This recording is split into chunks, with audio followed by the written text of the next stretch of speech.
स्वागत है आप लोगों का हमारा यूट्यूब चैनल डिफरेंट क्लासेस में। तो आज आप लोगों के लिए फिर से लेकर आ चुका हूँ क्लास 10th का ज्योग्राफी सब्जेक्ट का पार्ट 3 का जल संसाधन का वीवीआई मोस्ट क्वेश्चन, जो कि आप लोग का जैक बोर्ड एग्जाम 2023 के लिए बहुत ही इंपॉर्टेंट होने वाला है। ठीक है, तो वीडियो को पूरा लास्ट तक देखिएगा और सब्सक्राइब कर लीजिएगा हमारे यूट्यूब चैनल को, क्योंकि मैं ऐसे ही वीडियो पर डे लाते रहता हूँ। ठीक है, इससे पहले आप लोगों ने हमारा वीडियो को पहला जो फर्स्ट चैप्टर है जल संसाधन और विकास, और दूसरा का भी मैंने वीडियो बना दिया है। अगर अभी तक आप लोगों ने नहीं देखा है तो जाके आप लोग देख सकते हो। ठीक है, तो अभी हम लोग पढ़ेंगे जल संसाधन का मस्ट वीवीआई क्वेश्चन, जो कि आप लोग का 2023 में बहुत इंपॉर्टेंट होने वाला है। ठीक है, तो चलिए वीडियो को स्टार्ट करते हैं।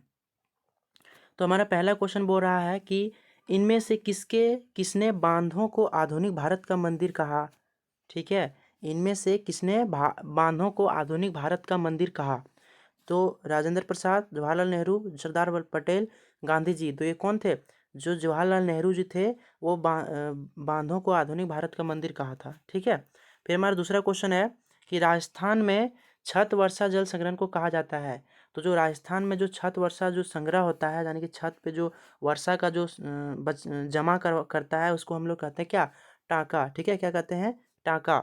ये हमारे जल संसाधन से लिया गया है पूरा का पूरा क्वेश्चन। आप लोग को बहुत इंपॉर्टेंट होने वाला है ये सभी क्वेश्चन। ठीक है, तो पूरा अच्छे से देखिएगा और समझिएगा। तीसरा क्वेश्चन है, निम्नलिखित में से कौन बांध का दुष्प्रभाव नहीं है?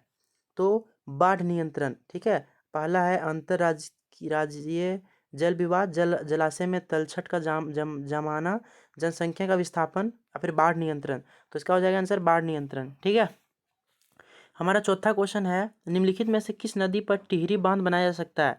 टिहरी बांध बनाया जा सकता है कौन सा नदी पे? भागीरथी, यमुना, कोसी, या फिर सतलुज में? तो भागीरथी में जो है सो आपका क्या बनाया जा सकता है? आपका जो है सो टिहरी बांध बनाया जा सकता है। कहाँ? भागीरथी नदी में। ठीक है, फिर हमारा पांचवा क्वेश्चन है, विश्व में जल के कुल आयतन का कितने प्रतिशत भाग महासागरों में पाया जाता है? पूरे दुनिया में, यानी कि पूरे वर्ल्ड में जल का कुल आयतन का कितने प्रतिशत भाग जो है सो महासागर में पाया जाता है? तो वो 96.5% जो है सो महासागरों में पाया जाता है। ठीक है, फिर हमारा छठा क्वेश्चन है, विश्व में जल के कुल आयतन का कितने प्रतिशत भाग अलवणीय जल है? देखिए, अलवणीय जल है तो कितने प्रतिशत है? आपका है 2.5। कितना है? 2.5। ठीक है, फिर हमारा सातवां क्वेश्चन है, निम्नलिखित में कौन सा अलवणीय जल का स्रोत है? अलवणीय जल का स्रोत है जिसे हम लोग, अलवणीय का मतलब क्या होता है? अलवणीय का मतलब ये होता है ना कि अगर जो हम लोग पी सकते हैं उसको, है ना, यूजफुल हो वो, है ना। अब जैसे समुद्र का पानी क्या होता है? लवणीय होता है ना। उसको हम लोग क्या पी सकते हैं? क्या नहीं पी सकते हैं, इसलिए उसको लवणीय होगा। अलवणीय जल का स्रोत है जिसे हम लोग पी सकते हैं, है ना। तो वर्षण यानी कि वर्षा का जल जो है सो हम लोग पी सकते हैं। हाँ, बिल्कुल पी सकते हैं। सतही जल, है ना, जो सतह में बहता है वो भी हम लोग पी सकते हैं। ठीक है, भौम जल वो भी पी सकते हैं। तो उपरोक्त सभी, तो क्या हो जाएगा? उपरोक्त सभी। ओके, कोई दिक्कत नहीं है। फिर हमारा आठवां क्वेश्चन है, सलाल बांध किस नदी पर बना हुआ है? सलाल बांध, सलाल बांध किस नदी पे बना हुआ है? तो ये बना हुआ है चेनाब नदी में। कौन सा नदी में? चेनाब नदी में। ठीक है, फिर हमारा नौवां नंबर क्वेश्चन है कि हमारा नौवां नंबर क्वेश्चन है कि पहाड़ी और पर्वतीय क्षेत्रों में वर्षा जल संग्रहण के निम्नलिखित में से कौन सी विधि अपनाई जाती है? जो पहाड़ी और पर्वतीय क्षेत्र होते हैं उसमें कौन सा, निम्नलिखित में से कौन सा विधि अपनाया जाता है? तो वो अपनाया जाता है कूल अथवा कूल। क्या हो जाता है? गुल अथवा कूल। ऑप्शन 4, गुल अथवा कूल। ओके, हमारा 10वां क्वेश्चन है, नागार्जुन सागर बांध किस नदी पर स्थित है? स्थिति नहीं, स्थित है। ओके, फिर स्थित हो जाएगा यहाँ। ठीक है, तो ये जो नागार्जुन जो सागर बांध है वो है कृष्णा नदी में। कौन सा नदी में है? कृष्णा नदी में। ठीक है, हमारा अगला है अति लघु उत्तर प्रश्न वाले। ठीक है, अति लघु प्रश्न वाले है। ठीक है, और एक एक अंक मिलेगा इसमें, एक अंक प्रश्न वाले। ठीक है, प्रश्न। तो इसमें पहला हमारा क्वेश्चन है, विश्व में कुल जल का आयतन का मनुष्य के उपयोग के लिए लायक कितना जल है? जो पूरी दुनिया में जितना जल है उसमें जो है सो मनुष्य के लिए कितने परसेंट जो है सो यूज करता है वो। ठीक है, लिखा है विश्व में कुल जल का आयतन का मनुष्य का उपयोग के लायक कितना जल है। ठीक है, तो इसका जो हो जाएगा, देखिए इसमें जो है ना आंसर, वो जो है सो कुछ गलत छप गया है। ठीक है, तो उसके लिए आप लोगों को टेंशन नहीं लेना है। मैं आप लोगों को बता रहा हूँ कि ये जो है ना, तमिलनाडु नहीं होगा, ठीक है। ये नहीं होगा, मैं अपने से आप लोगों को बता रहा हूँ। देखिए, जो विश्व में कुल आयतन का है ना, मनुष्य का उपयोग के लिए कितना जल है, ठीक है, ये ना पूछ रहा है। तो इसमें टोटल जो पूरा है 97% जल है। कितना है? 97% जो है सो जल है, और वो भी नमकीन है और महासागर में है। कहाँ है? महासागर में स्थित है, ठीक है। जिसमें जो है सो 3% जो है सो पानी जो है सो पीने योग्य है, ठीक है, मनुष्य के लिए। 3% ही जो है सो मनुष्य के लिए यूजफुल है पानी के लिए, ठीक है। लेकिन वो भी क्या, स्थल मंडल और बर्फ है ना, ग्लेशियर के रूप में स्थित है, नदी तालाब में स्थित है। कितना?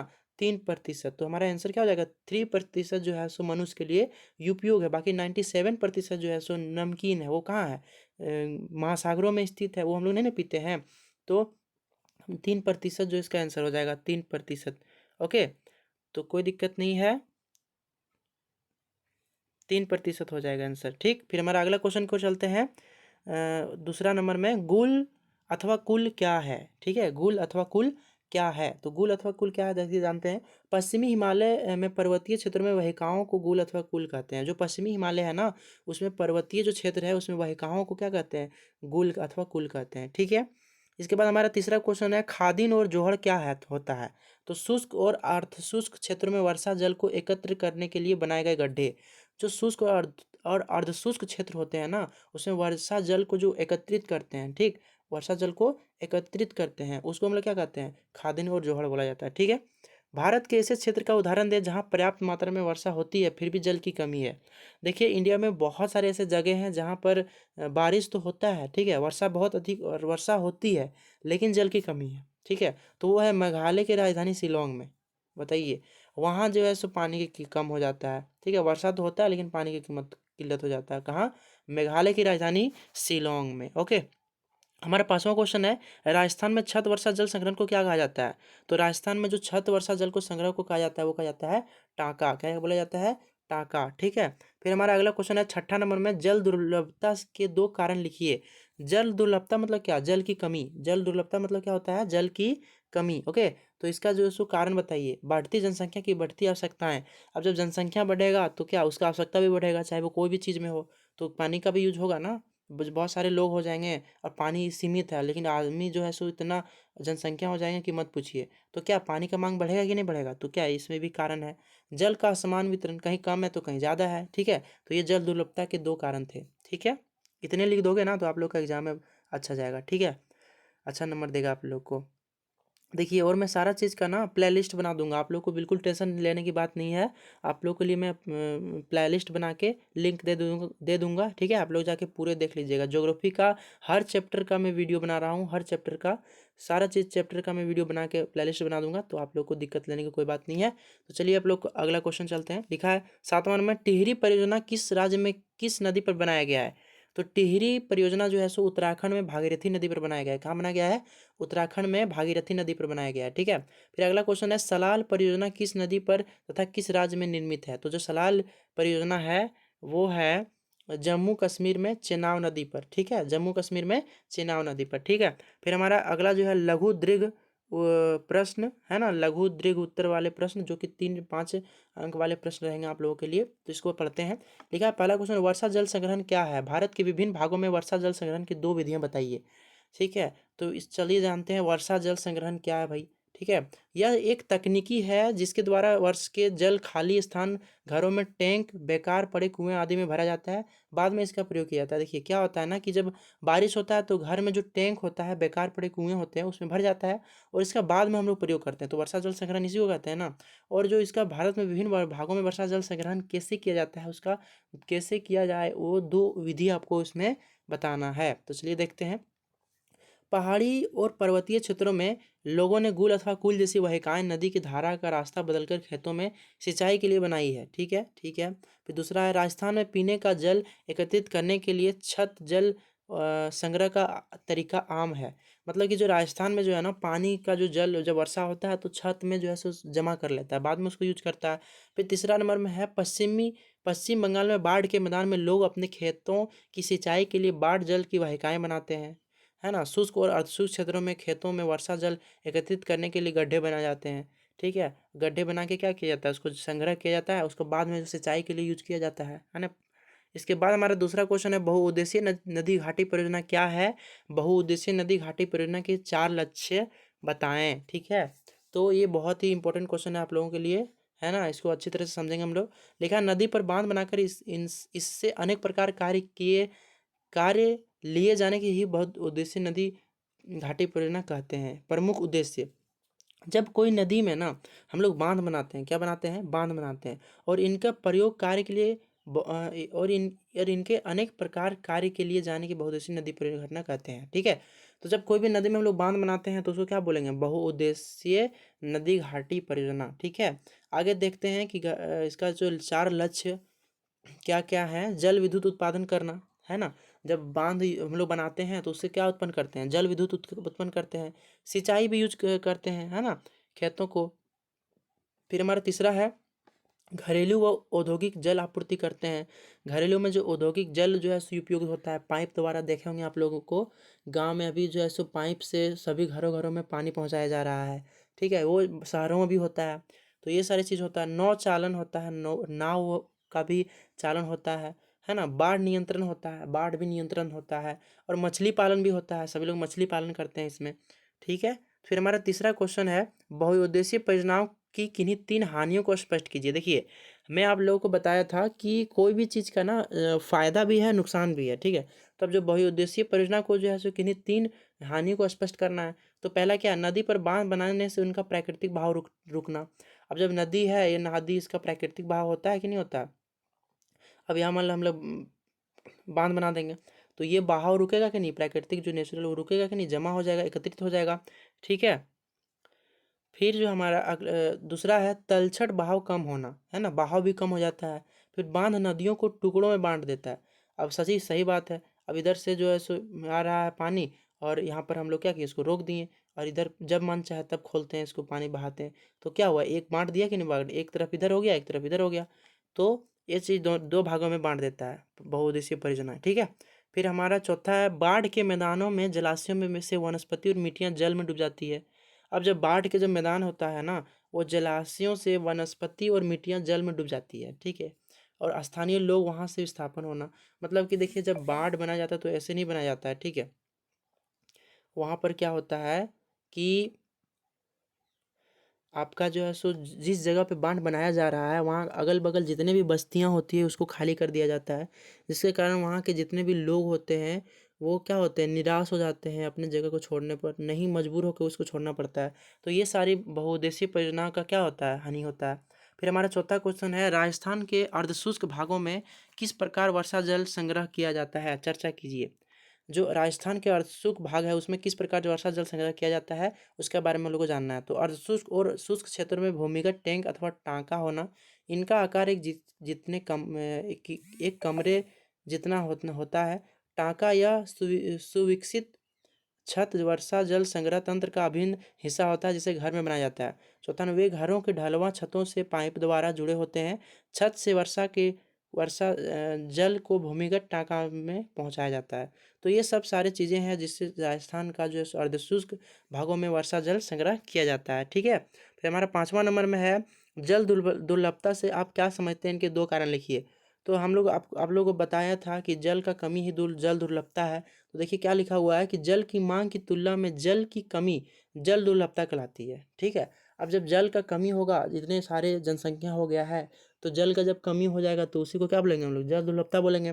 ठीक है, और जल दुर्लभता के कारण आखिरकार ये कम क्यों हो रहे हैं, जल क्यों कम हो रहे हैं।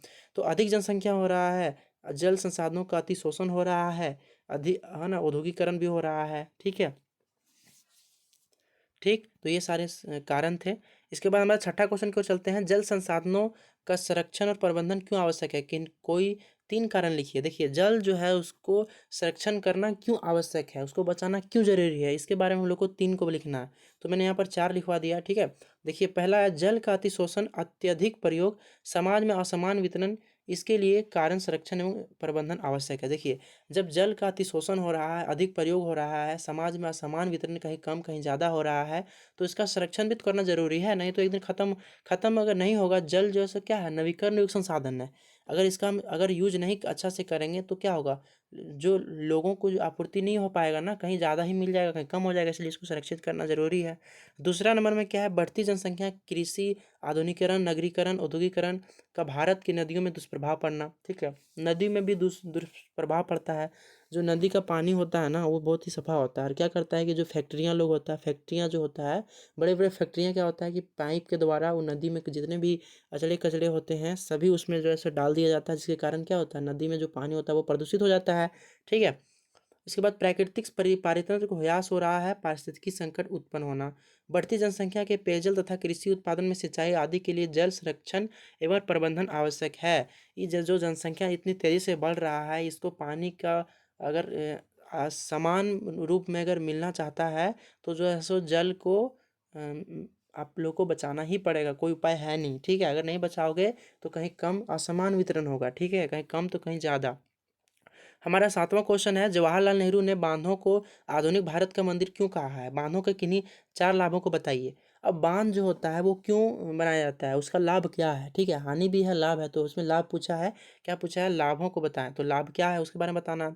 और जवाहरलाल नेहरू ने बांधों को आधुनिक भारत मंदिर क्यों कहा है, तो सबसे पहले जानते हैं इसका फायदे। फायदे क्या होता है, सिंचाई करते हैं हम लोग, कोई भी फसल है तो उसके लिए हम सिंचाई करने के लिए सोचना नहीं पड़ता है ना। और बिजली उत्पादन करते हैं, है ना, बिजली उत्पादन करते हैं, घरेलू व औद्योगिक आवश्यक हेतु जल आपूर्ति होता है, जल का भी हम लोग जल भी मिलता है, पानी भी मिलता है ना, पाइप के द्वारा। बाढ़ नियंत्रण होता है, मनोरंजन भी होता है ना, पर्यटन स्थल हो जाता है, जिसके कारण सभी लोग वहाँ जाते हैं, मनोरंजन करते हैं, नौका विहार, है ना, नाव में चल के घूमते हैं। ठीक है, और आप लोग कमेंट करके बताइएगा कि आप लोग कहाँ कहाँ घूमने गए हैं। ठीक है, सभी लोग कमेंट कीजिएगा।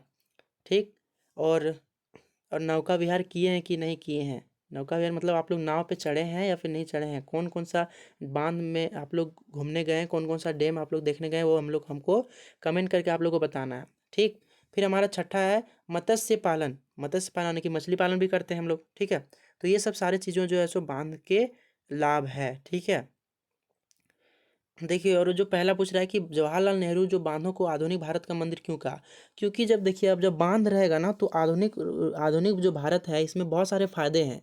ये सब सारी चीज़ फायदे हैं ना, तो एक तरह से क्या मंदिर के रूप में हम इसको बोल सकते हैं ना बांध को, कि हाँ यहाँ पर सभी लोग को सेवा मिल रहा है ना। तो इसीलिए भारत पंडित जवाहरलाल नेहरू ने ये सब फायदे को देखते हुए बांधों को क्या बोला है, जो है सो आधुनिक भारत का मंदिर बोला है। ठीक है, कोई दिक्कत नहीं है। फिर 8वां क्वेश्चन की ओर चलते हैं हम लोग। 8वां क्वेश्चन में बोल रहा है कि पृथ्वी के धरातल पर धरातल का 3/4 जल से ढका हुआ है। बिल्कुल सही बात है, 3/4 जो है सो जल से ढका हुआ है पृथ्वी का 3/4। ठीक है, परंतु फिर भी दुनिया में जल की कमी है, इस कथन को स्पष्ट कीजिए। देखिए, हम लोग बचपन से सुनते आ रहे हैं ना कि पृथ्वी में सो 3 भाग पानी से ढका हुआ है, लेकिन फिर भी क्या है कि जल की इतनी कमी क्यों है ना, लोग इतने क्यों मतलब कि एक तरह से जल की समस्याओं से जूझ रहा है, तो उसके बारे में हम लोग को बताना है ना। फिर भी दुनिया में जो है सो जल की कमी है ना। विश्व में जल के कुल आयतन 96.5% भाग महासागरों में पाया जाता है। जो पूरी दुनिया में जल होता है वो 96.5% महासागरों में पाया जाता है, जो कि लवणीय है। ठीक है, ये पीने योग्य नहीं है। 3 भाग तो है मानते हैं, लेकिन जो है सो पीने योग्य 96% से भी ज़्यादा, 96.5% से भी ज़्यादा जो है सो पीने योग्य नहीं है। तो यहीं देख लीजिए कितना प्रतिशत जो है सो पानी बेकार हो गया। ठीक है, बच्चा कितना, 3% से भी कम, है ना। अब चलिए आगे देखते हैं, लिखा है कि 2.5% अलवणीय जल है। विश्व में अलवणीय जल का लगभग 70 यानी कि 70% भाग बर्फ के रूप में जमा है। अब ये भी उससे 3% से भी कम जो है सो भी जो है सो एक समान नहीं है ना, बर्फ के रूप में है। ठीक है, वरना 70% बर्फ के रूप में जमा हुआ है। ठीक है, यही ना हिमालय से पिघलता है और हम लोग को मिलता है।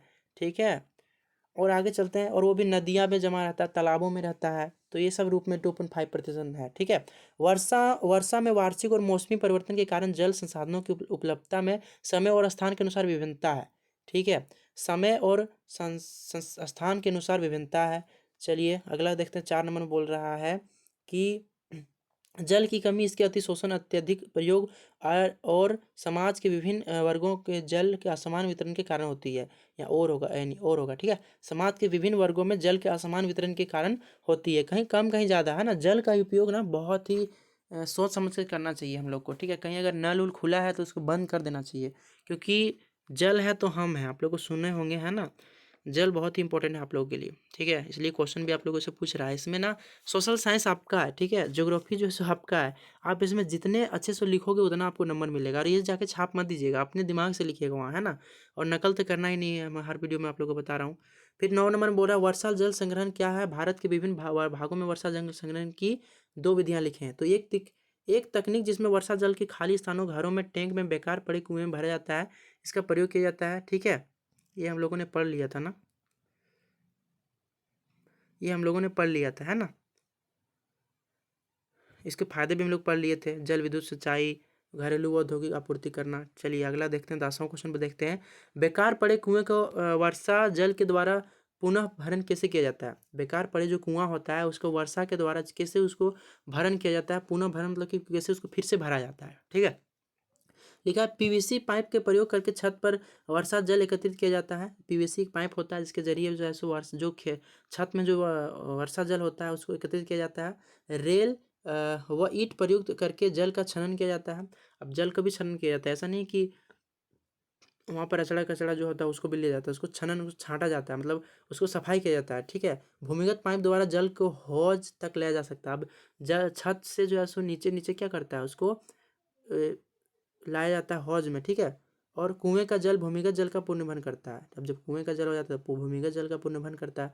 बाद में इस जल का प्रयोग अन्य कार्यों के लिए किया जाता है। और बाद में जब कुछ भी यूज होता है, चाहे वो सिंचाई के लिए हो, कुछ भी हो, उसका उपयोग किया जाता है, ठीक है।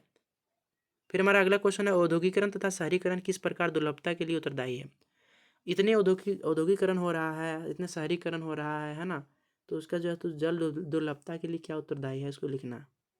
पहला है स्वतंत्रता के पश्चात भारत में तेजी से औद्योगिकरण हुआ है। हमारा देश जब आज़ाद हुआ उसके बाद जो इतनी तेजी से विकास हुआ है कि मत पूछिए। उद्योगों की बढ़ती जनसंख्या संख्या के कारण अलवणीय जल का अत्यधिक प्रयोग हुआ है। शहर की बढ़ती आबादी तथा शहरी जीवन शैली के कारण जल ऊर्जा की आवश्यकता में तीव्र वृद्धि हुआ है और शहरों तथा गांवों में जल संसाधनों का अति शोषण हुआ है। जल का जो अति शोषण हुआ है, ठीक है। तो ये सब सारे कारण जो है सो दुर्लभता के लिए उत्तरदायी है, औद्योगिकरण और शहरीकरण के लिए, ठीक है। फिर हमारे 12 नंबर में नर्मदा बचाओ आंदोलन पर टिप्पणी लिखिए। नर्मदा नदी बचाओ आंदोलन पर देखिए, ये क्वेश्चन बार बार आ रहा है, आप लोग को इसको अच्छे से कर लीजिएगा, ठीक है। और लिखिए आंदोलन और सरकारी संगठन द्वारा संचालित है। नर्मदा बचाओ आंदोलन जनजातीय लोगों, किसानों, पर्यावरणविदों व मानवाधिकार कार्यकर्ताओं का सरदार सरोवर परियोजना के विरोध में लामबंद आरंभ। यह आंदोलन जंगलों के बांध के पानी में डूबने के मुद्दे पर केंद्रित थे। बाद में इसका लक्ष्य विस्थापित का पुनर्वास करना हो गया। फिर 5वां आंदोलन का अगुआ नेता मेघा पाटेकर अभी संघर्ष, ठीक है। जो इसका अगुआ था यानी कि जो ये नेता थे वो कौन थे, मेघा पाटेकर, नर्मदा बचाओ आंदोलन का, ठीक है, इसको याद रखिएगा। तो ये सब सारी चीज़ें हैं जो आप लोग को लिखना है एग्जाम में, ठीक है। इसके बारे में बताना है आपको कि नर्मदा बचाओ आंदोलन क्या था, इसका अगुवाई कौन किया था, है ना। और इसमें क्या क्या आंदोलन हुआ इसके बारे में आप लोग को लिखना है। तो नर्मदा बचाओ आंदोलन के बारे में आप लोग कंप्लीट कर लीजिएगा, ठीक है। इसके बाद 13 नंबर बोल रहा है परंपरागत वर्षा जल संग्रहण की किन्हीं, है ना, पद्धतियों को आधुनिक समय में अपनाकर जल दुर्लभता की समस्या से छुटकारा पाया जा सकता है। परंपरागत जो हमारा वर्षों से परंपरा के अनुसार चला जा रहा है जल संग्रह, है ना, उसको आधुनिक समय में अपनाकर जल दुर्लभता की समस्या से छुटकारा पाया जा सकता है। तो हाँ, एकदम पाया जा सकता है। कैसे पाया जा सकता है, छत वर्षा जल संग्रहण करके गुल अथवा कुल बाढ़ जल वाहिकाएं बनाकर, गड्ढा खोदकर, है ना, गड्ढे बनाकर, खादिन टैंक अथवा टाँका और बांस ड्रीम सिंचाई प्रणाली, ये सब सारी चीज़ें क्या है, हमारा परंपरागत है। परंपरागत मतलब क्या, जो हमारे दादा परदादा के अनुसार आ रहा है, परंपरा के अनुसार, उसे ना बोलते हैं। और आधुनिक मतलब अभी, है ना, आधुनिक मतलब अभी, परंपरागत मतलब परंपरा के अनुसार आ रहा है। तो परंपरागत जो भी नियम आ रहा है उसको यूज करके हम क्या अभी पानी को बचा सकते हैं, तो जी भी बिल्कुल बचा सकते हैं, ये सब सारी विधियाँ करके, ठीक है। फिर हमारा 14वां क्वेश्चन है जवाहरलाल नेहरू ने बांधों को आधुनिक भारत के मंदिर क्यों कहा है। बांधों से होने वाले लाभों की सूची बनाइए, ये हम लोगों ने पढ़ लिया था, ठीक है। बांधों से क्या लाभ होता है, सिंचाई, विद्युत उत्पादन, घरेलू तथा औद्योगिक आवश्यकता हेतु जल उत्पादन, बाढ़ पर नियंत्रण, ठीक है। ये सब क्वेश्चन बार बार रिपीट हो रहा है, यानी कि आप लोग को इस सबको कंप्लीट करना है, ठीक है। फिर मनोरंजन तथा पर्यटन ये भी होता है, मत्स्य पालन ये भी होता है। फिर हमारा जो लास्ट क्वेश्चन है वो है हमारे देश में जल का अभाव दिन प्रतिदिन क्यों बढ़ता जा रहा है, कारणों की सूची तैयार करें। हमारे देश में आप अधिकतर न्यूज़ में सुनते जा रहे होंगे कि अभी जो है सो जल का जो है सो प्रतिदिन कमी हो रहा है, ठीक, लोग इससे जूझ रहे हैं, समस्या से जूझ रहा है। तो ये क्या कारण हो सकता है इसका, ठीक है, तो इसके बारे में लिखना है। भारतीय मानसूनी जलवायु का भारत मानसूनी जलवायु का देश, कई बार मानसून असफल होने से जल का अभाव बढ़ रहा है, ठीक है। जो है सो मानसून यानी कि बारिश सही से नहीं होना, इस बार जो फसल हुआ आप लोग देखे होंगे कि बारिश सही से नहीं हुआ था, ठीक है। तो और बारिश सही से ना होना क्या कारण होता है, जंगलों की कटाई। अब जंगल की जब कटाई कर दोगे ना, तब बारिश सही नहीं हो पाएगा, ठीक है। जब एक समय ऐसा आएगा जब आप खेती करोगे उस टाइम फसल होगा ही नहीं, और जब खेती जब जब आप फसल को काटोगे, जब आपका यूज होगा उस टाइम फसल बारिश हो जाएगा, ठीक है। असमान बारिश होगा इसको, है ना, कहीं कम कहीं ज़्यादा, है ना। तो दूसरा नंबर लिखा है, सिंचाई की जल की मांग में त्रिवृद्धि। सिंचाई, जब अब देखिए कोई भी फसल है उसके सिंचाई बहुत ही ज़रूरी होता है, टाइम टू टाइम, ओके। अगर आप सिंचाई नहीं करोगे तो वो क्या होगा, अच्छा नहीं होगा ना, पैदावार वो अच्छा नहीं होगा फसल। इसके बाद औद्योगिकरण क्रियाओं के कारण भूमिगत जल स्तर का गिरना। अब इतने सारे उद्योग फैक्ट्रियाँ भी आने लगी जिसके कारण पानी वहाँ बहुत ज़्यादा यूज होता है, इसके कारण क्या होता है, पानी की खपत होता है। शहरीकरण की गति में वृद्धि के कारण जल संसाधनों पर बढ़ता दबाव है। अब जो शहरीकरण होता है उसमें तो मत पूछिए कितना जल का कमी हो रहा है अभी, ठीक है। नलों द्वारा पानी लाया जा रहा है लेकिन वो भी टाइम टू टाइम होता है, और लाके जब भीड़ लग जाता है पूरा, तब तक लाइन ही टाइम ही खत्म हुआ कि इतने तक आपको पानी मिलेगा, है ना। फिर पांचवा है बढ़ती जनसंख्या आवश्यकता को पूरा करने के कारण। अब इतने सारे जनसंख्या हो गया है ना कि आप लोग को आवश्यकता, जितनी भी आवश्यकता है उसको पूरा नहीं कर पाता है जल, है ना। जल कमी है और लोग ज़्यादा हो गए हैं अब, ठीक है। तो ये सब सारी चीज़ें क्वेश्चन था, ये मैंने टोटल क्वेश्चन करवा दिया जो कि आप लोग का इंपॉर्टेंट क्वेश्चन था, तीसरा अध्याय का जल संसाधन, ओके। इसी तरह मैं हर चीज़ का वीडियो आप लोग को ला रहा हूँ, ज्योग्राफी का जितने भी चैप्टर है सभी का मैं आप लोग को ला रहा हूँ। अभी जो है so video per day upload हो रहा है, ठीक है। और इसका जो एक प्लेलिस्ट मैं बना दूंगा, आप लोग को कोई टेंशन नहीं लेना है आप लोगों को, ठीक है। तो और एकदम अच्छे से पढ़ते रहिए, है ना। और हमारे चैनल को सब्सक्राइब कर लीजिए और अपने दोस्तों को भी शेयर कर दीजिए ताकि वो भी ये सब सारे वीडियो को अच्छे से देखें, है ना, और अच्छे से एग्जाम में अच्छा नंबर लाएं, है ना। तब तक पढ़ते रहिए, है ना। मिलते हैं फिर अगले वीडियो में। जय हिंद, जय भारत।